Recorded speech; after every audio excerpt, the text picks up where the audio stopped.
সুপ্রশস্ত রিজিক প্রাপ্তির আমল যেগুলি, 1 নম্বর হলো নামাজের ইহতিমাম করা, 2 নম্বর ইস্তিগফার করা, 3 নম্বর হলো বেশি বেশি ইবাদত করা, 4 নম্বর আল্লাহর রাস্তায় হিজরত করা, 5 নম্বর আল্লাহর রাস্তায় ব্যয় করা।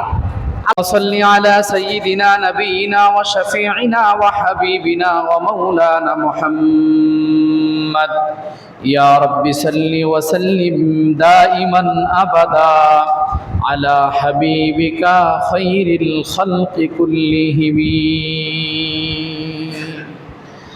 الحمد لله মহান আল্লাহ পাক রব্বুল আলামিনের দরবারে লাখ কোটি শুকর, অসংখ্য অজস্র শুকরিয়া যে রব্বুল আলামিন আমাদের হায়াতকে লম্বা করেছেন, সুস্থ সবল রেখেছেন, পৃথিবীর উত্তম জায়গার ভিতরে জুমার মতো পবিত্র দিনে আসার মতো সুযোগ তৈরি করে দিয়েছেন। সে মহান আলিশান বরিয়ান আল্লাহ পাকের দরবারে কালিমাত শুকর আদায় করি আলহামদুলিল্লাহ। শত কোটি দরুদ ও সালাম মহানবী সাল্লাল্লাহু তাআলা আলাইহি ওয়াসাল্লামের উপরে মহাব্বত নিয়ে সকলেই জবান খুলে পড়ি সাল্লাল্লাহু আলাইহি ওয়াসাল্লাম। মুহতারাম সম্মানিত মুসল্লিয়ানে কেরাম, অনেক আগের কথা হয়তো আপনাদের মনে থাকবে না বা কারো মনে নেই, মনে না থাকারই কথা। রমাজানুল মুবারকের আগে আমি আপনাদের খেদমতে একটা বিষয় আলোচনা শুরু করেছিলাম, সুপ্রশস্ত রিজিক প্রাপ্তির আমল। সুপ্রশস্ত রিজিক প্রাপ্তির আমল 2-1 জনের মনে থাকতে পারে, নাও থাকতে পারে। অর্থাৎ রিজিকের ভিতরে বরকত হবে কি কি আমল করলে, কোন কোন আমলের দ্বারায় আপনার রিজিক বরকতময় হবে, বরকতপূর্ণ হবে। এ ধরনের একটা আলোচ্য বিষয় আমি আপনাদের খেদমতে রেখেছিলাম। প্রায় 15 থেকে 20টা বা 18টা এরকম আমল আছে। অনেকেই বলে হুজুর খালি গরম গরম কথা বলে, হুজুর খালি গরম গরম কথা বলে, আমলের কথা বলে না। এখন আমি বললে আপনি যদি আমল খুঁজে না পান, সে দোষ তো আর আমার না। নামাজ পড়া কি আমল না? কথা বলেন না কেন? তাই নামাজ পড়েন না কেন? এটা তো আমলের কথা। প্রত্যেক জুমাই বলি, প্রত্যেক শুক্রবারই বলা শুরু করছে, এটা তো সবচেয়ে বড় আমল। তার মানে আপনি নামাজ পড়া যে আমল, এটাকে আমলই মনে করেন না। মুহতারাম হাজিরিন, অত্যন্ত গভীরভাবে বুঝতে হবে, শুনতে হবে, আমলের নিয়তে। আল্লাহ পাক আমলের তৌফিক দান করুক, আমিন বলেন। মুহতারাম হাজিরিন, তাইলে রিজিকের বরকত বা পর্যাপ্ত রিজিকের জন্য, সুপ্রশস্ত রিজিক বলতে আপনি কি বোঝেন? বরকতময় রিজিক, বরকতপূর্ণ রিজিক। এই সুপ্রশস্ত রিজিক তথা বরকতপূর্ণ রিজিকের আমল, আমি বেশ কিছু আমলের কথা আপনাদের খেদমতে বলেছিলাম। এর ভিতরে 2টা আমল নিয়ে আমি আপনাদের খেদমতে আলোচনা করেছিলাম লম্বা টাইমে। একজন আমাকে বলেও ফেলেছিল, হুজুর এটা নিয়ে এত লম্বা টাইম আলোচনা করার দরকার নাই। তার ভিতরে সুপ্রশস্ত রিজিক প্রাপ্তির 1 নম্বর আমল, বরকতপূর্ণ রিজিক এর 1 নম্বর আমল ছিল হলো নামাজের ইহতিমাম করা, নামাজ পড়া, যথা টাইমে যথা নিয়মে নামাজ আদায় করা। এই জায়গায় আমি কয়েকটা বিষয় আলোচনা করেছিলাম। নামাজ ছেড়ে দেওয়ার ভয়াবহতা, নামাজের ফজিলত, মানুষ শিরিক করে কয় কারণে, যারা নামাজ পড়ে না তারা কি, এই ধরনের প্রায় 4টা না 5টা পয়েন্টে আমি আলোচনা করেছিলাম। 1 নাম্বার ছিল এটা, নামাজের ইহতিমাম করা, নামাজ আদায় করা 1 নাম্বার। 2 নাম্বার আর একটা বিষয় আমি আলোচনা করেছিলাম, সেটা হলো ইস্তিগফারের আমল। কিসের আমল? ইস্তিগফারের আমল নিয়ে আমি আপনাদের খেদমতে আলোচনা করেছিলাম 2 নাম্বার। 3 নাম্বার আমল হলো বেশি বেশি করে আল্লাহ তাআলার ইবাদত বন্দেগী করা। বরকতময় রিজিকের 3 নাম্বার আমল কি বলেন তো দেখি? বলেন। সাধ্য অনুযায়ী বেশি বেশি করে কি করা? আল্লাহ পাকের ইবাদত করা। একটা উদাহরণ আমি দিব, তারপরে সামনে যাব। ঘোড়া ঘোড়া ঘোড়া চেনেন? এই ঘোড়া কি সব ঘোড়া কি একরকম? প্রতিযোগিতার কিছু ঘোড়া থাকে, থাকে না? আর নরমাল স্বাভাবিক কিছু ঘোড়া থাকে। বলেন তো দেখি, প্রতিযোগিতার ঘোড়া আর নরমাল স্বাভাবিক যে ঘোড়া, এই দুই ঘোড়ার ভিতরে পার্থক্য আছে না নাই? স্বাভাবিক ঘোড়াকে যদি প্রতিযোগিতার লাইনে দাঁড় করায় দেন, এই ঘোড়া 100% A+ নিয়ে ফেল করবে। ঠিক আছে কি কথা? স্পষ্ট না? তাইলে স্বাভাবিক ঘোড়াকে যদি আপনি প্রতিযোগিতার লাইনে দাঁড় করিয়ে দেন, তাইলে এ ঘোড়া ফেল করবে, এর ভিতরে কোনো সন্দেহ আছে? সন্দেহ নাই। কিন্তু প্রতিযোগিতার ঘোড়াকে যদি আপনি প্রতিযোগিতার লাইনে দাঁড় করিয়ে দেন, এ ঘোড়া ফেল করলেও অন্তত পক্ষে প্রতিযোগী ঘোড়ার সাথে ফেল করবে। ঠিক না? বা ঠিক? তো মুহতারাম হাজিরিন, শুধু ফরজ ইবাদত করবেন, এটার দ্বারায় আপনি জিম্মায় যেই ফরজ ওয়াজিব আর সুন্নতে মুআক্কাদা ছিল, এগুলির থেকে আপনি মুক্ত হতে পারবেন। স্বাভাবিক ঘোড়া যেমন স্বাভাবিক বান্দা হতে পারবেন, স্বাভাবিক আল্লাহ পাকের বান্দা আপনি হতে পারবেন। কিন্তু বেশি বেশি ইবাদত করা, এই ফরজ ওয়াজিব সুন্নতে মুআক্কাদার পাশাপাশি আরো আওয়াবিন, ইশরাক, চাষ, নফল, তাহাজ্জুদ এগুলা করলে আপনি ময়দানে মাহশরে সকল বান্দার থেকে আপনার জান্নাতে যাওয়ার পারমিশন আল্লাহ তাআলা আগে দিয়ে দিবেন। প্রতিযোগী ঘোড়া যেমন অনেক আগে চলে যায়, যে এই ক্ষেত্রে যারা মুসাবাকাত করবে, ইবাদতের ক্ষেত্রে যারা প্রতিযোগিতা করবে, তাদের মান মর্যাদা আর তাদের জান্নাতের সার্টিফিকেট বা জান্নাতে যাওয়ার অর্ডার আল্লাহ তাআলা অনেক আগেই দিয়ে দিবেন সাধারণ বান্দাদের থেকে। মুহতারাম হাজিরিন, তাইলে 3 নাম্বার বরকতময় রিজিকের 3 নাম্বার আমল হলো ইবাদত করা। শুধু ইবাদত নাকি বেশি বেশি ইবাদত? আবার এমন বেশি না যে নিজের উপরে জুলুম হয়ে যায়। নিজের উপরে কি হয়ে যায়? জুলুম হয়ে যায়। নবী আলাইহিস সালাম মসজিদে আসছেন, আসার পরে মসজিদের 2 পিলারের সাথে দেখেন রশি বাঁধা। কি বাঁধা? রশি বাঁধা। তো নবী আলাইহিস সালাম জিজ্ঞাসা করেছেন, এখানে এটা কেন বাঁধছে? কে বাঁধছে? অমুক বেঁধেছে। কেন? যে হুজুর, ইবাদত করতে করতে যখন ক্লান্তির ভাব আসে, তখন এই রশির সাথে ঝুলে ক্লান্তি ভাবটা দূর করে, আবার তারপরে ইবাদত করে। তো নবীজি তখন বললেন, এই মুহূর্তে এই রশিকে খুলে ফেলো, কারণ এই ইবাদতের দাম নাই, এই ইবাদতের দামও নাই, দরকারও নাই। কারণ ইন্না লিনাফসিকা আলাইকা হাক্কান, তোমার জিসিমের বডির একটা হক আছে, এটা তার উপরে জুলুম। ঘুমের ভাব আসছে, ঘুমাও, আবার জাগ্রত হয়ে আবার ইবাদত করো। বুঝাইতে পারছি কথা? এমন বেশি না যে নিজের উপরে জুলুম হয়, আপনার শরীর যতটুকুন পারে এতটুকুনের ভিতরে বেশি বেশি করেন।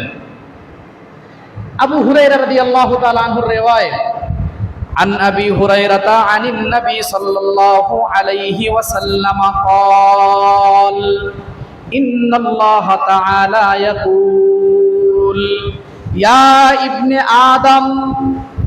সম্ভবত এটা হাদিসে কুদসি হবে। হযরতে আবু হুরায়রা বলেন যে আল্লাহ তাআলা, আল্লাহর রাসূল বলেন যে আল্লাহ তাআলা ডাক দিয়ে বলতেছেন, বনি আদমের সন্তানেরা তোমরা শোনো, তাফাররাক লিইবাদাতি। আল্লাহু আকবার, জোরে বলেন। তোমরা আমার ইবাদতের জন্য অবসর গ্রহণ করো। ইবাদতের জন্য কি করো? অবসর গ্রহণ করো। তার মানে তোমরা আমার ইবাদত করার জন্য সময় বের করো। কি বের করো? সময় বের করো। কেন বের করবেন? হযরত রাসূল করিম সাল্লাল্লাহু আলাইহি ওয়াসাল্লাম আবু হুরায়রা রিওয়ায়াত করেন যে নবীজি বলেন যে আল্লাহ তাআলা বলতেছেন। কে বলতেছেন? আল্লাহ বলতেছেন, হে আমার বান্দারা, তাফাররাক লিইবাদাতি, তোমরা ইবাদতের জন্য সময় বের করো। সহজ তরজমা। কি তরজমা?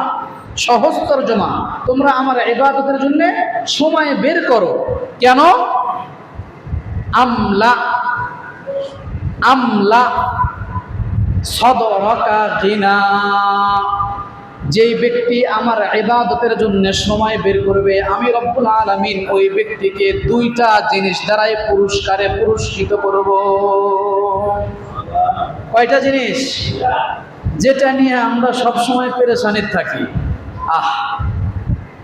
যেটা আমি বলতেছি এর ভিতরে সন্দেহ আছে কার কার? হাত তোলেন। সন্দেহ আছে? হাত তোলেন। সবাই হাত তোলেন। সন্দেহ নাই কার কার? হাত তোলেন। দুই হাত সোজা করেন। এটা কার কথা? নবীর কথা। কার কথা?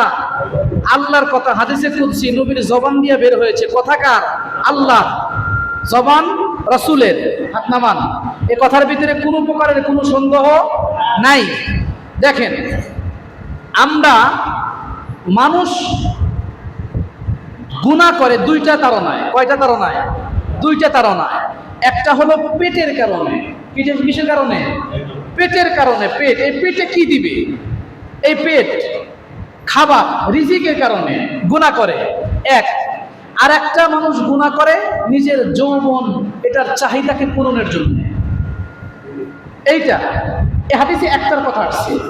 দেখেন, আল্লাহ রাসূল বলতেছেন যে আল্লাহ তাআলা বলতেছেন, বনি আদম তোমরা আমার ইবাদতের জন্য সময় বের করো। তার মানে আমার ইবাদত করো, করলে আমি দুইটা পুরস্কার দিব। একটা পুরস্কার কি? আমলা সাদরাকা গিনান, আমি তোমার দরিদ্রতাকে দূর করে দিয়া আমি তোমাকে সচ্ছল বানায় দেব। কি বানায় দিবে? সচ্ছল। ওয়ালা ওয়া আসুদ্দা ফাকরাকা, আমি তোমাকে ধনী বানায় দিব। প্রথমটা আমি তোমাকে কি বানায় দিব? অভাবকে মুক্ত করে আমি তোমাকে ধনী বানায় দিব। এরপরে বলতেছেন ওয়া আসুদ্দা ফাকরান, আমি তোমাকে দরিদ্র মুক্ত করে দিব। আমি তোমাকে কি করে দিব? দরিদ্র মুক্ত করে দিব। এক কথায় ইবাদত বন্দেগী যারা করবে তাদের অভাব, অনটন, দরিদ্রতা এগুলা থাকবে না। এ বক্তব্য কার? জোরে বলেন। আল্লাহর। যারা করবে না, যারা আমার কথার সাথে মিলায় নিয়েন, আমার কথার সাথে মিলায় নিয়েন, যারা এগুলা করবে না, কি করবে না? ইবাদত বন্দেগী করবে না। আল্লাহ তাআলা বলেন, আচ্ছা এর আগে একটু বলেন, আমাদের এই সমাজে দেখেন ছেলে কাজ করে, মেয়ে কাজ করে, স্ত্রী কাজ করে, নিজেও কাজ করে, কিন্তু অভাব ফুরায় না। প্রত্যেক মাসে 50,000 টাকার কিস্তি, 10,000 টাকার কিস্তি, লোন, সুদ, এরপরে কত কিছু, 14 গোষ্ঠী মিলা কাজ করে, তারপরেও অভাব যায় না। এই ফ্যামিলির সংখ্যা এখন কম না বেশি বলেন তো দেখি? আর এই ফ্যামিলিগুলার ম্যাক্সিমাম মানুষ নামবে নামাজে, নামাজ পড়ে না। মিথ্যা বললাম? হ্যাঁ, আল্লাহ তাআলা বলেন যদি ইবাদত করো তাইলে তোমাদের অভাব, অনটন, তোমাদের সব কিছুকে আমি আল্লাহ তাআলা দূর করে দেব।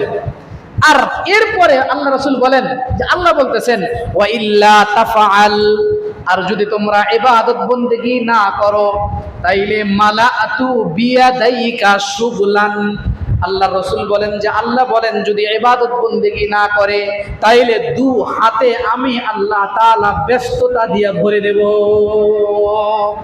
ঠিক না ভাই? ঠিক ভাই, নামাজ পড়েন না কেন? ভাই দেখেন না ব্যস্ততা, কিস্তি, টাকা কোথা থেকে দেব, কত পেরেশানি, হুজুর টাকা নাই, কি করি না করি।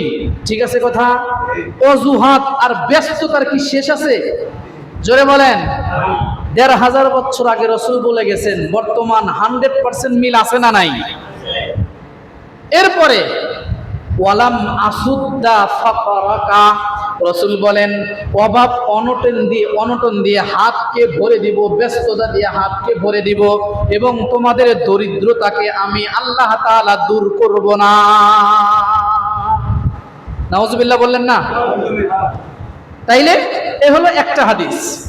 এরপরে আবু হুরায়রা থেকে আরেকটা হাদিস, عن أبي هريرة رضي الله تعالى عنه عن النبي صلى الله عليه وسلم قال,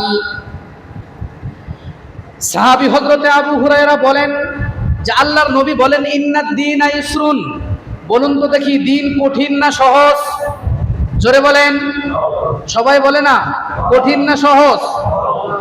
আল্লাহ তাআলা বলেন লা ইকরাহা ফিদ্দীন, দিনের ভিতরে কোনো কড়াকড়ি জবরদস্ততা বাধ্যবাধকতা নাই। ঠিক না ঠিক? কোনো বাধ্যবাধকতা নাই। যদি কেউ ওয়ালা ইউশাদ্দাদ-দীন আহাদুন ইল্লা গালাবাহু, যদি কেউ দিন নিয়ে বেশি বাড়াবাড়ি করে তাইলে দিন তার উপরে বিজয় অর্জন করে। সুবহানাল্লাহ জোরে বলেন। ফাসাদ্দিদু ওয়া কারিবু ওয়া আবশিরু ওয়াস্তাঈনু, চারটা শব্দ বলেছেন রাসূল। এক নাম্বার শব্দ হলো তোমরা মধ্যম পন্থার কাছাকাছি থাকো, মধ্যম পন্থা অবলম্বন করো, এরপরে আশান্বিত থাকো। ওয়াস্তাঈনু, এবং ধৈর্য ধারণ করো। বিল গদওয়াতি ওয়ার রাওহাতি ওয়া মিন ওয়া শাইইম মিনাদ দুলজা, আল্লাহ রাসূল বলেন সকাল সন্ধ্যায় অল্প কিছু ইবাদতের মাধ্যমে আল্লাহর কাছে সাহায্য প্রার্থনা করো। তাইলে দিন সহজ না কঠিন? জোরে বলেন, সহজ না কঠিন? সহজ। দিনের ভিতরে কোনো কড়াকড়ি নাই, জবরদস্তি নাই। লা ইকরাহা ফিদ্দীন, স্পষ্ট এসেছে কোরআনে। সূরা বাকারাতে কোনো প্রকারের জবরদস্তি দিনের ভিতরে নাই। কোনো প্রকারের জবরদস্তি কোথায় নাই? দিনের ভিতরে নাই। আম্মা জান হযরতে আয়েশা রাদিয়াল্লাহু তাআলা আনহা থেকে রিওয়ায়াত, এটা আরেক হাদিস। আন্না রাসূলুল্লাহ সাল্লাল্লাহু আলাইহি ওয়াসাল্লাম কানা ইহতাজিরু হাসিরান বিল-লাইল ফায়ুসাল্লি আলাইহি, চাটাই আছে না, চাটাই। আম্মা জান বলেন যে নবীজি যদি রাত্র হতো এই চাটাইয়ের বেষ্টনী দিতেন। কি দিতেন? বেষ্টনী দিয়ে নামাজ আদায় করতেন। আবার এই চাটাইটাই ওয়ায়াবসুতুহু বিন-নাহার, দিনে বিছাইতেন। ফায়াজলিসু আলাইহি, এই চাটাইয়ের উপরে বসে থাকতেন। ফাজাআলান নাস ইয়াসুমুনা ইলান নবী সাল্লাল্লাহু আলাইহি ওয়াসাল্লাম ফায়ুসাল্লুনা বিসালাতিহি, এবং লোকজন এগুলা দেখে নবী আলাইহিস সালামের এই চাটাইয়ের উপরে আসতো এবং নবীদের সঙ্গে নামাজ পড়তো। হাত্তা কাসারু, যখন লোকজনের সংখ্যা অধিক হয়ে গেল, ফাআকবালা, নবীজি বের হয়ে আসলেন। ফাকালা, এবং বললেন আইয়ুহান নাস খুযু মিনাল আ'মাল মা তুতিকুনা, এই লোক সকল, এইভাবে তোমাদের এখানে আসতে হবে না, বা এইভাবে ইবাদত করতে হবে না। তোমাদের সাধ্যে যতটুকুন কুলায়, তোমাদের শরীর যতটুকুন সাপোর্ট করে, তোমাদের সাধ্য অনুযায়ী তোমরা আমল করো। ফাইন্নাল্লাহা তাআলা লা ইয়ামাল্লু হাত্তা তামাল্লু, কারণ তোমরা ইবাদত করতে করতে ক্লান্ত হয়ে যাবে, পরিশ্রান্ত হয়ে যাবে, কিন্তু রব্বুল আলামিন কখনো ক্লান্ত হন না। আল্লাহ কি ক্লান্ত হয়? জোরে বলেন, হয় না। আমি হয়তো 2 রাকাত, 4 রাকাত, 5 রাকাত, 6 রাকাত, 8 রাকাত পড়তে পড়তে ক্লান্ত হয়ে যেতে পারি, কিন্তু আমার রব কখনো ক্লান্ত হবে না। তবে আল্লাহর কাছে সবচাইতে প্রিয় আমল কোনটি? এই হাদিসের শেষে নবীজি বলেন ওয়া ইন্না আহাব্বাল আ'মাল ইলাল্লাহি তাআলা মা দামা ওয়া ইন ক্বাল্লা, একদিনে একবারে 50 রাকাত নফল নামাজ পড়ছেন, 1 বছরে আর খোঁজ নাই। এই নফলের দাম আছে নাই? কোন কেন আছে? তবে প্রত্যেক দিন 2 রাকাত করে পড়ছেন, সারা জীবন পড়ছেন, এইটার দাম আর ওই 50 রাকাতের দাম আকাশ আর জমিন ব্যবধান। বুঝাইতে পারছি কথা? একদিনে 50 রাকাত পড়ছেন, 1 বছরে আর খবর নাই, জিন্দেগি তার খবর নেই। এটার দাম আছে, নাই তা না, তবে এটার চাইতে ওইটার দাম বেশি, যে প্রত্যেক দিন আহাব্বুল আ'মাল ইলাল্লাহি তাআলা, আল্লাহর কাছে ওই আমলের দাম বেশি যে আমল ধারাবাহিকভাবে হয়, প্রতিনিয়ত হয়, যদিও সেটার সংখ্যা অল্প হয়। বুঝাইতে পারছি কথা? এই জন্যই তো আল্লাহ তাআলা বলেছেন ইয়া আইয়ুহান নাস উবুদু রাব্বাকুমুল্লাযী খালাকাকুম ওয়াল্লাযীনা মিন ক্বাবলিকুম লাআল্লাকুম তাত্তাকুন। রব্বুল আলামিন জানা দিলেন, হে লোক সকল, নাস শব্দের অর্থ হলো মানুষ, জন্মগত মানুষ, গুণগত মানুষ। মানুষের ঔরসে জন্মগ্রহণ করলে জন্মগত মানুষ হওয়া যায়, কিন্তু গুণগত মানুষ হতে চাইলে আল্লাহর কোরআনের শিক্ষা ছাড়া গুণগত মানুষ হওয়া যায় না। ঠিক বললাম না? ঠিক বললাম? এটা মানেন কি আপনারা? যদি না মানতেন তাহলে কিছু দলিল দিতাম, যেহেতু মানেন আর দলিল দেওয়ার প্রয়োজন নেই। তাইলে জন্মগত মানুষ হতে চাইলে মানুষের ঔরসে জন্মগ্রহণ করলেই জন্মগত মানুষ হওয়া যায়, তবে গুণগত মানুষ হতে চাইলে শুধুমাত্র জন্মগ্রহণ করলেই গুণগত মানুষ হওয়া যায় না। দুনিয়ার সব সায়েন্স আপনি অর্জন করলেন, দুনিয়ার বড় বড় ডিগ্রি অর্জন করলেন, MBBS, FRCS, brigadier general, colonel, সচিব সব কিছু অর্জন করতে পারলেন, আপনি কোরআন পড়তে পারেন না। আমি দ্ব্যর্থহীন ভাষায় বলতে পারি, আপনি জন্মগত মানুষ, আপনি গুণগত মানুষ হইতে পারেন না। বুঝাইতে পারছি কথা? যারা রাষ্ট্রের চেয়ারে বসে আছে সবগুলা জন্মগত মানুষ, গুণগত মানুষ না। যদি গুণগত মানুষ হতো, সমকামিতার আইন পাস হতো না, নারীদের শ্রমিক হিসাবে, যৌন কর্মী হিসাবে স্বীকৃতি দেওয়ার দুঃসাহস দেখাইতে পারতো না। বুঝাইতে পারছি কথা? এগুলো সব জন্মগত মানুষ, গুণগত মানুষ একটাও না। বুঝাইতে পারছি কথা? তাছাড়া কেমনে, মাথায় কি ঘিলু আছে? শিক্ষা দীক্ষা মনে করছেন নাই? পৃথিবীর আপার আপার শিক্ষিত শিক্ষিতারা, পৃথিবীর বড় বড় শিক্ষিত শিক্ষিতারা, কিন্তু কি নাই? কথা বলেন না কেন? কি নাই? কোরআনের শিক্ষা নাই, কোরআনের ছোঁয়া নাই। সর্ব অবস্থায় সব সময় দেশের বাহির থেকে, দেশের বাহিরে লেখাপড়া করছে, বিজাতীয় সভ্য সংস্কৃতি থেকে শিখেছে। এই জন্য গত 2 দিন না 3 দিন আগে একটা রিপোর্ট দেখলাম, একজন বলতেছে যে এদেশের সচিব যারা, এদেশের এমপি যারা, এদেশের মন্ত্রী যারা, এদের সকলের সন্তানদের শিক্ষা এদেশের মাটিতে হতে হবে, এদের সকলের চিকিৎসাও এদেশের মাটিতে হতে হবে। হ্যাঁ, 100% যুক্তিযুক্ত কথা। ঠিক আছে কি কথা? ওরা আমার আপনার রক্ত আর ঘামের পয়সা দিয়ে ওদের সন্তানদেরকে শুরু থেকে দেশের বাইরে শিক্ষা করায়। ঠিক আছে কথা? আর বড় বড় শিক্ষিত শিক্ষিতা হয়ে এসে এদেশে এসে কোরআন আর হাদিসের বিরুদ্ধে আইন পাস করে। কাদের পিছনে দৌড়ান? যাদের পিছনে দৌড়ান হিসাব করে দৌড় দিয়ে, হিসাব করে কি করবেন? দৌড় দিবেন। যাই, অন্য লাইনে যাওয়ার কোনো প্রয়োজন নেই। তাইলে আল্লাহ তাআলা বলতেছেন, উবুদু রাব্বাকুম, তোমরা ইবাদত করো কার? জোরে বলেন, তোমাদের রবের। যেই রব তোমাদেরকে তৈরি করেছেন এবং তোমাদের পূর্ববর্তী সকলকে তৈরি করেছেন। কেন? লাআল্লাকুম তাত্তাকুন, যাতে তোমাদের এই দিলে খোদা ভীতি আসে, খোদার ভয় আসে। এই জন্য আল্লাহ তাআলা আরেক জায়গায় বলেন, সূরা ইনফিতারের ভিতরে রব্বুল আলামিন জানায়া দিলেন, ইয়া আইয়ুহান নাস মা গররাকা বিরাব্বিকাল কারীম আল্লাযী খালাকাকা ফাসাওয়াকা ফাআদালাক ফি আইয়ি সূরাতিন মা শাআ রাক্কাবাক। রব্বুল আলামিন বলেন, হে পৃথিবীর মানুষ, তোমাদেরকে মহিমাময় রব থেকে কে বিভ্রান্তিতে ফেলায়া দিল? যেই মহিমাময় রব তোমাদেরকে তৈরি করেছেন, সুঠাম করেছেন, এত সুন্দর অবয়ব দিয়েছেন, কে? জোরে বলেন, আরো জোরে বলেন, কে দিয়েছেন? আমার মা, বাবা, কে? এত আস্তে আল্লাহর নামটা বললেন, জোরে বলেন, আরো জোরে বলেন, দিল থেকে বলেন, আল্লাহ। আল্লাহ নিজে বলছেন, কি বলছেন? মা গররাকা বি রাব্বিকাল কারীম, মহিমাময় রব থেকে তোমাদেরকে দূরে কে সরায়া দিল? আল্লাযী খালাকাকা, যেই রব তোমাকে ধাপে ধাপে তৈরি করেছেন। আল্লাযী খালাকাকা ফাসাওয়াকা ফাআদালাক, সুঠাম করেছেন, সুষম করেছেন। ফি আইয়ি সূরাতিন মা শাআ রাক্কাবাক, তোমাকে এত সুন্দর একটা অবয়ব আর চেহারা দিয়েছেন। হাদিস একটা বলেই দিই, আব্দুল্লাহ থেকে রওয়ায়াত, উনি বলেন, হাদ্দাসানা রাসূলুল্লাহ সাল্লাল্লাহু আলাইহি ওয়াসাল্লাম ওয়া হুয়া সাদিকুল মাসদুক। উনি বলেন, সত্যবাদী রূপে প্রেরিত রাসূল বর্ণনা করেছেন। কি বর্ণনা করেছেন? ইন্না আহাদাকুম ইউজমাউ খালকুহু ফি বাতনি উম্মিহি 40 ইয়াওমান।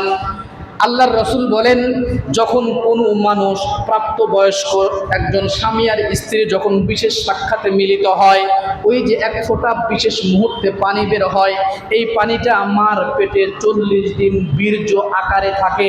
কয়দিন? 40 দিন। কয়দিন? 40 দিন। সুম্মা ইয়াকুনু আলাকাতান মিথলা যালিক, এরপরে এটা জমাট রক্তরূপে হয়। কি হয়? জমাট রক্ত রূপে হয়। সুম্মা ইয়াকুনু আলাকাতান মিসলা মুদগাতান মিসলা যালিক, এরপরে এটা আরেকটা ধাপে উত্তীর্ণ হয়ে পরিবর্তন হয়। তাইলে 40 40 80, 80 আর 40 কত? 120। কয়দিন? 120। এরপরে আল্লাহ তাআলা এটার স্পষ্ট বক্তব্য সূরা মুমিনুনের মধ্যে দিয়েছেন, সুম্মা খালাকনাল আলাকাতা মুদগাতান ফাখালাকনাল আলাকাতা মুদগাতান ফাখালাকনাল মুদগাতা ইযামান ফাকাসাউনাল ইযামা লাহমা। আল্লাহু আকবার করে বলেন। এরপরে এটা গোশত এবং মাংসতে বা অত্যন্ত সুন্দর হয়ে যায়। এটা কে করে? জোরে বলেন। এরপরে যখন 4 মাস বয়স হয়, কয় মাস? জোরে বলেন, কয় মাস? 4 মাস। কয় দিন? 4 মাসে কয় দিন হয়? 200। 4 মাসে কয় দিন হয়? 120। কয় দিন? 120। এইখানে একটা মাসআলা শোনেন শরীয়তের, এই মাসআলাটা বলা দরকার, তার না হলে হবে না। অনেকের পেটে বাচ্চা থাকে, বাচ্চা নষ্ট করে না, কথা বলেন না কেন? হ্যাঁ, বা একাই নষ্ট হয়ে যায়।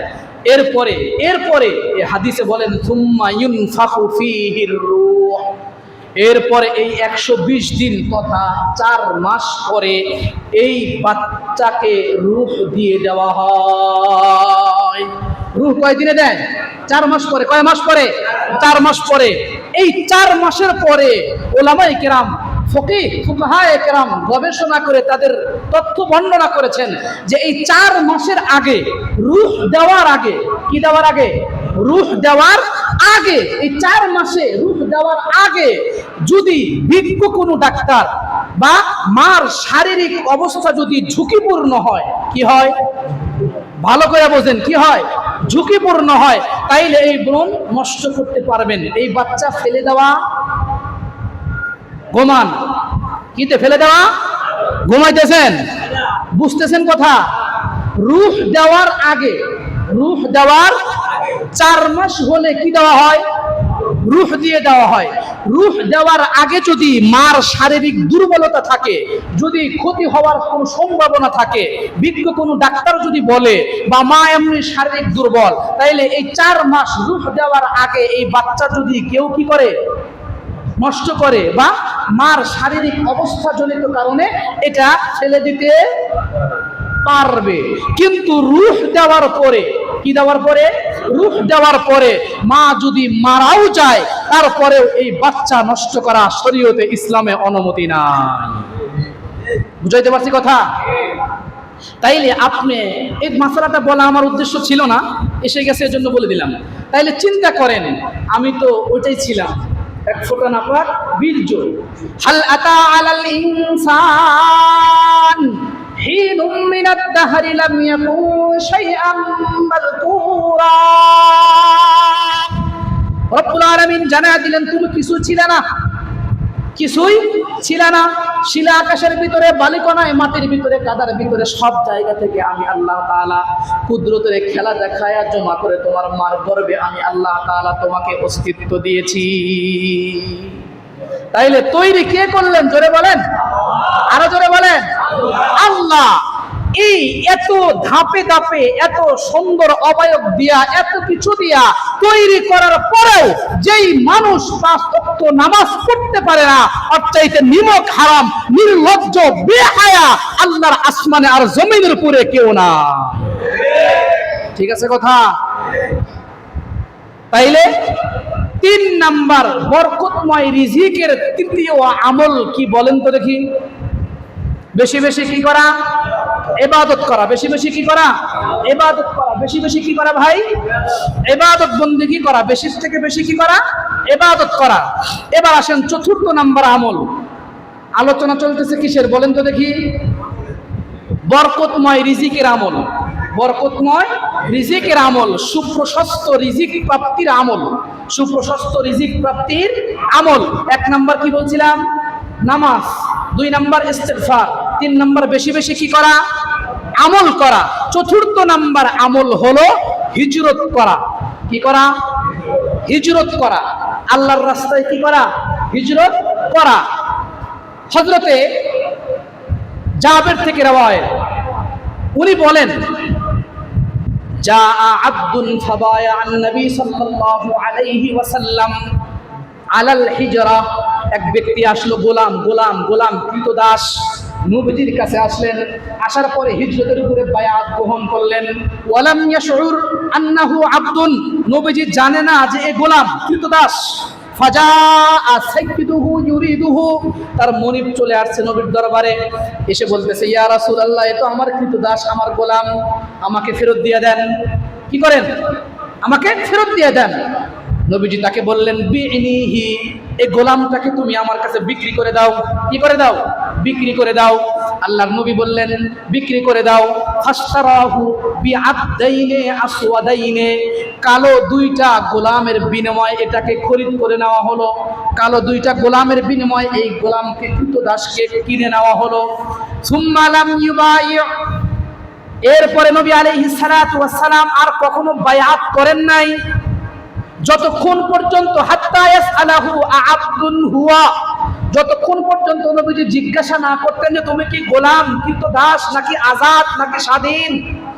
এই কথাটা নবীজি যতক্ষণ পর্যন্ত বলে নাই ততক্ষণ পর্যন্ত কাউকে বায়াত গ্রহণ করেন, মানে বায়াত করান নাই। এটা হলো একটা রিওয়ায়াত। আর একটা রিওয়ায়াত ইবনে শাম্মাসা বলেন যে আমর ইবনুল আস ওয়ান ইবনে শাম্মাসা রাদিয়াল্লাহু তাআলা আনহু قال হাদারনা আমর ইবনুল আস ওয়া হুয়া ফি সিয়াকাতিল মাউতি ফাবাকা তাবিলান। ভালো করে বুঝবেন, শাম্মাসা বলেন, ইবনে শাম্মাসা বলেন যে আমর ইবনুল আসের অন্তিম মুহূর্তে আমরা আমর ইবনুল আসের কাছে গেলাম। উনি লম্বা সময় পর্যন্ত ক্রন্দন করলেন, চোখ বেয়ে বেয়ে পানি বের হলো। আমর ইবনুল আস ইবনে শাম্মাসা বলেন যে আমাদেরকে আমর ইবনুল আস বললেন ফালাম্মা জাআলাল্লাহুল ইসলাম ফি কলবি, যখন আমার দিলের ভিতরে প্রথম ইসলামের বারুদ জাগ্রত হলো, ইসলাম গ্রহণ করার, ঈমান গ্রহণ করার, আমি চলে গেলাম মুহাম্মদ আরবির দরবারে। ফাআতাইতুন নবী সাল্লাল্লাহু আলাইহি ওয়াসাল্লাম, আমি তার কাছে গিয়ে জিজ্ঞাসা বললাম ইয়া রাসূলুল্লাহ, ওগো আল্লাহর হাবিব, উবসুত বিয়ামিনিকা লিউবাইউকা, আপনার হাত দুইটা বের করে দেন, প্রশস্ত করে দেন, আমি আপনার হাতে বায়াত গ্রহণ করব। ফাবাসাতা ইয়াদাহু, আল্লাহর নবী দুইটা হাতকে সম্প্রসারিত করে দিলেন। মুসলমান ভালো করে বুঝবেন, হাত দুইটা যখন নবীজি অগ্রসর করে দিলেন, আমর ইবনুল আস ডাক দিয়া বলেন ফাকাবাজতু ইয়াদাইয়া, আমি আমার হাত দুটাকে গুটায়া নিলাম। নবীজি আমাকে বললেন মা লাকা ইয়া আমর, এই আমর তোমার কি হলো, তুমি তোমার হাত দুইটা কেন গুটিয়ে নিলা? তখন আমর বলেন আন আরাদতু আন আশতারাতু, ওগো রাসূল, আমি একটা শর্ত যুক্ত করতে চাই। আল্লাহর পয়গম্বর বললেন তাশতারাতু মাদা, তোমার শর্ত কি তুমি বলো। হযরতে আমর ইবনুল আস ইবনে শাম্মাসা বলেন তখন আমর ইবনুল আস আমাকে বললেন যে আমি তখন নবীজির দরবারে শর্ত লাগাইলাম যে আল্লাহর রাসূল, আপনি বলেন আইনা গফিরালি, আমার রব আমাকে ক্ষমা করে দিবে। সুবহানাল্লাহ জোরে বলেন। শর্ত একটাই, আপনি বলেন যে আমার রব আমাকে ক্ষমা করে দিবে। এ কথা বলার সঙ্গে সঙ্গে আল্লাহর নবী ডাক দিয়ে বললেন আমা আলিমতা ইয়া আমর, এই তুমি কি জানো না আন্নাল ইসলাম ইয়াহদিমু মা কানা ক্বাবলা, ইসলাম গ্রহণ করার পরে ইসলাম গ্রহণ তার পূর্বের সকল গুনাহগুলোকে মাফ করে দেয়। কোন নবমুসলিম যদি, কোন অমুসলিম যদি ইসলামের সুশীতল ছায়াতে আশ্রয় গ্রহণ করে, ইসলাম গ্রহণ করার সাথে সাথে তার পূর্বের সকল গুনাহকে আল্লাহ তাআলা মাফ করে দেয়। তুমি কি এটা জানো না? এরপরে বললেন ওয়া আন্নাল হাজ্জা ইয়াহদিমু মা কানা ক্বাবলাহু, হজ তার পূর্বের সকল গুনাহগুলোকে মাফ করে দেয়। এই জন্য মাবরুর হজ, হজ কবুল হইছে কিনা এটার আলামত উলামায়ে কেরাম বলেন যে হজ করে আসার পরেও যদি হাজী সাহেব, বুঝাইতে পারছি, হাজী সাহেব এটা ছাড়তে পারে নাই, হজ করে আসার পরেও বউ পর্দা করে না, হজ করে আসার পরেও মেয়ে পর্দা করে না, হজ করে আসার পরেও বাড়ির দেওয়ালে বিশাল বড় মনিটর, হজ করে আসার পরেও টিপিআর সিডিআর এগুলা ছাড়ে না, হজ করে আসার পরেও 5 ওয়াক্ত নামাজ ধরে নাই, তার মানে বুঝবেন এই হাজী তোমার শুডাউন হয়েছে, তোমার হজ হয় না। বুঝাইতে পারছি কথা?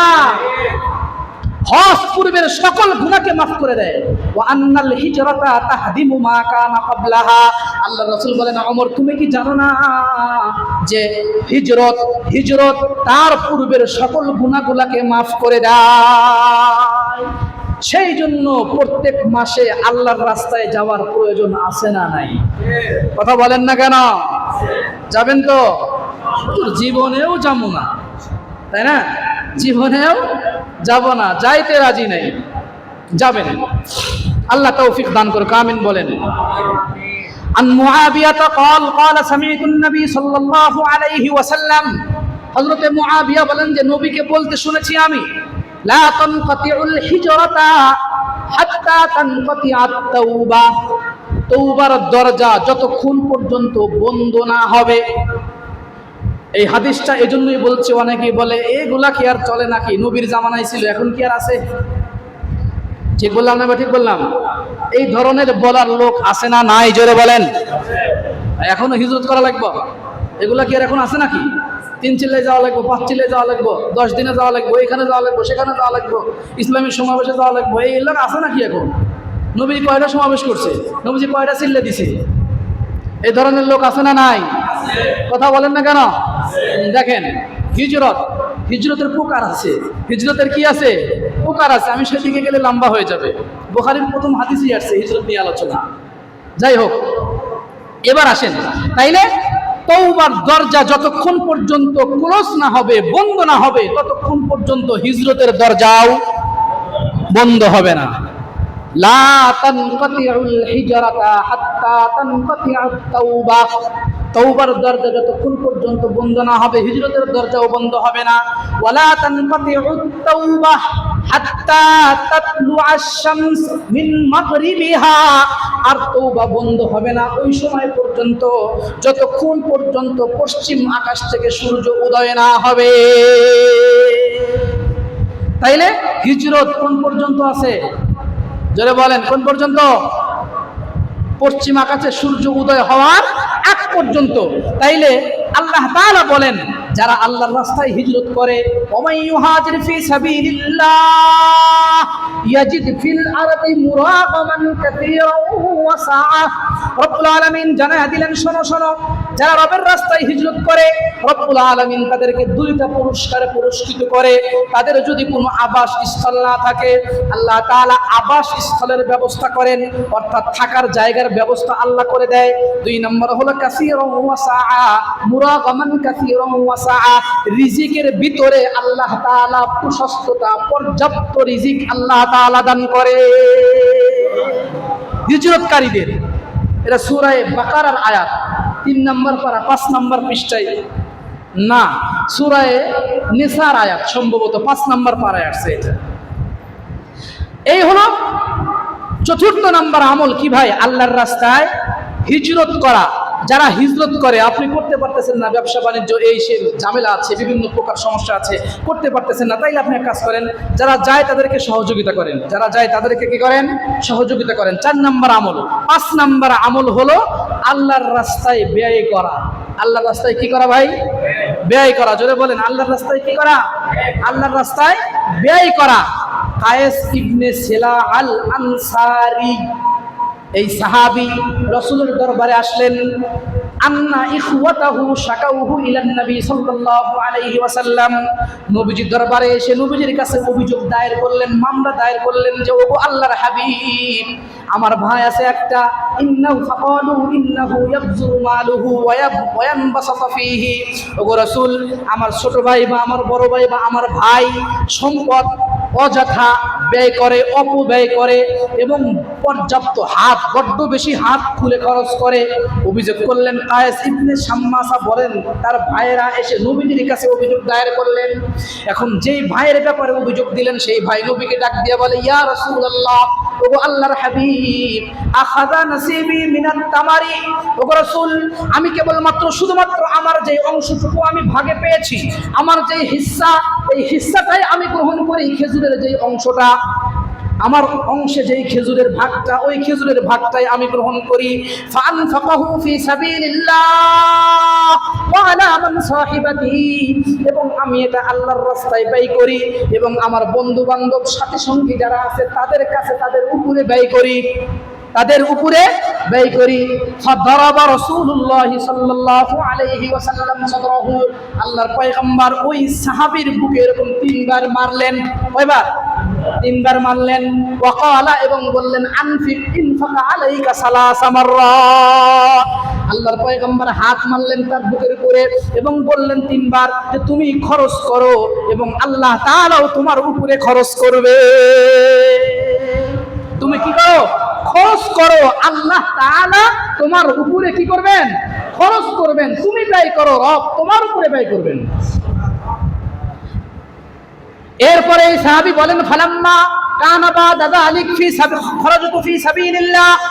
এরপরে যখন আমি বের হলাম আল্লাহর রাস্তায় দ্বীনের পথে, এই সাহাবী বলেন ওয়া মাইয়া রাহিলা, আমার সাথে কেবলমাত্র একটা সোয়ারি। কয়টা? একটা। বা আমি সচ্ছল ছিলাম না, অসহায় অবস্থাতেও আমি দ্বীনের পথে বের হয়ে গেলাম। ওয়া আনা আকসারু আহলা বাইতিল ইয়াউম ওয়া আইসারাহু। এই সাহাবী বলেন যে এখন আমি আমার পরিবারের সবচাইতে সম্পদশালী এবং সবচাইতে সচ্ছল ব্যক্তি হলাম আমি। আল্লাহু আকবার জোরে বলেন। তাইলে আল্লাহর রাস্তায় ব্যয় করলে পাওয়া যায়, কি করেন? পাওয়া যায়। এরপরে এক সাহাবী হযরত সাওবান riwayat করেন যে নবীজি বলেছেন ইন্না মিন আফজালি দিনার আনফাকাহু রাজুল আলা ইয়ালিহি। ওই ব্যক্তি সবচাইতে উত্তম। ইন্না মিন আফজালি মিন দিনার, ওই অর্থ সবচাইতে ফজিলতপূর্ণ, সবচাইতে দামি, যে অর্থটাকে কোনো ব্যক্তি খরচ করে তার পরিবার পরিজনের উপরে। কার উপরে? পরিবার পরিজনের উপরে যে অর্থ খরচ করা হয়, এই অর্থ সবচাইতে ফজিলতপূর্ণ, সবচাইতে দামি। ওয়া দিনারুন আনফাকাহু আলা আসহাবিহি ফি সাবিলিল্লাহ। এবং দুই নম্বরে ওই অর্থ সবচাইতে দামি, যে অর্থ আল্লাহর রাস্তায় যারা আছে তাদের উপরে খরচ করা হয়। যারা কোথায় আছে? আল্লাহর রাস্তায় যারা আছে তাদের উপরে যেটা খরচ করা হয়, ওই অর্থ দুই নম্বরে দামি। তিন নাম্বার ওই অর্থ দামি ওয়া দিনারুন আনফাকাহু আলা দাব্বাতিন ফি সাবিলিল্লাহ। জিহাদের ময়দানে আল্লাহর রাস্তায় কোনো জানোয়ার বা কোনো কিছু প্রয়োজনীয় কোনো কিছু আপনি কিনে দিয়েছেন, এই জায়গায় ঘোড়ার কথা আছে, দাব্বাতিন মানে চতুষ্পদ জানোয়ার। এখন তো আর যুদ্ধ কি ওইটা দেওয়া হয়? ওটার সময় ক্লোজ, আবার আসবে ইনশাআল্লাহ কিয়ামতের আগে। কিন্তু বর্তমান ধরেন একটা পিস্তল কিনে দিয়েছেন, এই দাব্বাতুন অর্থ পিস্তল। দাব্বাতুন অর্থ কি?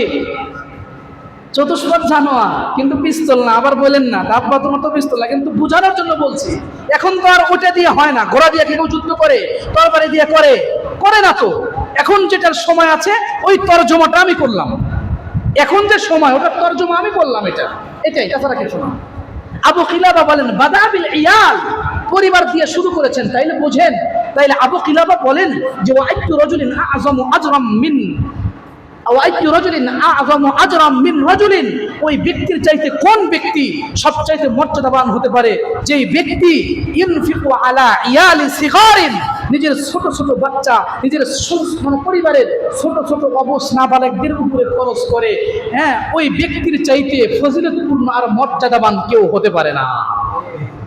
হাত্তা ইউগনিয়াহুমুল্লাহ, ইহা তাক कि আল্লাহ তাআলা उसको गनी बना देगा, এই পর্যন্ত যে আল্লাহ তাআলা এই ব্যক্তিকে সচ্ছলতা দান করবে ছোট ছোট বাচ্চাদের উপরে খরচ করার বদৌলতে। সুবহানাল্লাহ বলেন না? আরেকটা রিওয়ায়াত দিয়ে শেষ করে দিচ্ছি। হযরতে আবু হুরায়রা রাসূল থেকে উনি রিওয়ায়াত করেন যে এটাও হয়তো হাদিসে কুদসি হবে। আল্লাহ তাআলা বলতেছেন ইয়াকুলু আনফিক ইয়া ইবনে আদম, হে বনি আদম তোমরা খরচ করো, উনফিক আলাইকা, আমিও তোমাদের উপরে খরচ করব, আমিও তোমাদের উপরে কি করব? খরচ করব। এই জন্য মসজিদ মাদ্রাসাতে বেশি বেশি দান করার প্রয়োজন আছে না নাই? জোরে বলেন।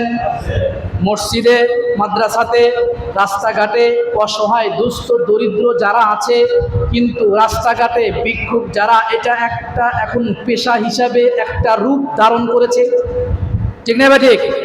সেজন্য একটা বুদ্ধি খাটাবেন। আমি যেটা করি সেটা হলো হাত নাই পাও নাই বা কোনো কিছু অঙ্গহানি এই ধরনের লোককে দিবেন বেশি। এই ধরনের লোককে কি দিবেন? বেশি দিবেন।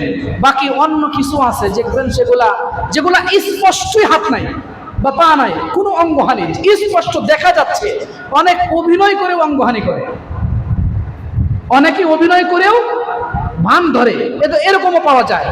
সেজন্য সবচাইতে নিরাপদ স্থান হলো মসজিদ আর মাদ্রাসা। নিরাপদ স্থান কি স্থান? নিরাপদ স্থান কি জোরে বলেন না কেন ভাই? মসজিদ আর মাদ্রাসা। যত বেশি পারেন এই মসজিদে দান করেন, যত বেশি পারেন মাদ্রাসাগুলোতে দান করেন, যত বেশি পারেন। তাইলে আল্লাহ তাআলা বলেন যে তুমি খরচ করো, আমি তোমার উপরে খরচ করব। এজন্য আল্লাহ তাআলা বলে দিয়েছেন, কুল ইন্না রাব্বি ইয়াবসুতুর রিজকা লিমান ইয়াশাউ ওয়া ইয়াকদির। আল্লাহ তাআলা বলেন যে আমার বান্দাদের মধ্যে যাকে ইচ্ছা আমি আল্লাহ তাআলা রিজিককে প্রশস্ত করে দিই, যাকে ইচ্ছা পর্যাপ্ত দিয়ে দিই। আর এক জায়গাতে রব্বুল আলামিন বলেন, ওয়ামা তুনফিকু মিন খাইরিন ফালিআনফুসিকুম। তুমি যদি ব্যয় করো তাইলে এটা তোমার জন্যই ব্যয় করলা, আল্লাহর সন্তুষ্টি ছাড়া ব্যয় কইরো না। কার সন্তুষ্টি ছাড়া? আল্লাহর সন্তুষ্টি ছাড়া ব্যয় কইরো না। ওয়ামা তুনফিকু মিন খাইরিন ফালিআনফুসিকুম ওয়ামা তুনফিকুনা ইল্লা ইবতিগা ওয়াজহিল্লাহ। এরপরে তোমরা যেটা ব্যয় করো ইউফা ইলাইকুম, আল্লাহ তাআলা দিয়ে দিবেন। ওয়া আনতুম তুযলামুন, তোমাদের উপরে জুলুম করা হবে না। ইতিহাসের মহান একজন মনীষী, একজন নারী রাবিয়া বসরি, কে নাম শোনেন নাই? এমন কোনো ব্যক্তি নাই যে এই মনীষীর নাম শোনে নাই, এই নারীর নাম শোনে নাই। উনি একদিন বাসার ভিতরে, ওনার বাসায় একজন মেহমান আসছে। মেহমান আসার পরে কিছুক্ষণ পরে দরজায় করাঘাত হলো। উনি খাদেমাকে বললেন, দেখো তো দরজায় কে আসছে। খাদেমা দরজা খুললেন, ওপেন করে দেখলেন যে খাবার নিয়ে আসা হয়েছে, রুটি নিয়ে আসা হয়েছে, এবং জিজ্ঞাসা করলেন রুটি কয়টা। হযরতে রাবিয়া বসরি যখন জিজ্ঞাসা করলেন তখন রাবিয়া বসরি বললেন রুটি 9টা। ওনাকে উত্তর দিল রুটি হলো 9টা। কয়টা রুটি? 9টা। হযরতে রাবিয়া বসরি বললেন এ রুটি আমার না, ওনাকে চলে যেতে বলো। উনি চলে গেলেন। এরপরে আবার কিছুক্ষণ পরে করাঘাত হলো, আবার জিজ্ঞাসা করা হলো, বলা হলো রুটি কয়টা? বলে 9টা। এটা আমার না, ওনাকে চলে যেতে বলো। এরপরে আবার বলা হলো কয়টা? 9টা। এটা আমার না, ওনাকে চলে যেতে বলো। এবার খাদেমা জিজ্ঞাসা করে, ম্যাডাম কিছু বুঝলাম না, মেহমান বাসার ভিতরে উপস্থিত, আপনি বারবার ফিরিয়ে দিচ্ছেন কেন? এবার রাবিয়া বসরি ডাক দিয়া বলেন, কারণ রুটি হলো 9টা, এই জন্য আমি এটা নিই নাই। তুমি সত্য করে বলো রুটি কয়টা? এবার ওই খাদেমা উত্তর করে, ম্যাডাম রুটি তো 9টা না, রুটি ছিল হলো 10টা। একটা আমি ক্ষুধার কারণে আগেই খেয়ে ফেলেছি, আপনার কাছে 9টার কথা বলেছি। এবার রাবিয়া বসরি বলে, কম বক্ত বদনসিব, আমি তো 9টা বলে এজন্যই ফেরত দিয়েছিলাম, কারণ আমার রব তো আমার কাছে ওয়াদা দিয়েছিলেন যে মান জাআ বিল হাসানাতি ফালাহু আশরু আমসালিহা। তুমি যদি একটা দান করো, একটা টাকা দান করো, তাইলে আল্লাহ পাক 10 টাকার মালিক তোমারে বানায়া দিবে। 1 টাকা দান করলে কয় টাকা দিবে? 10 টাকা।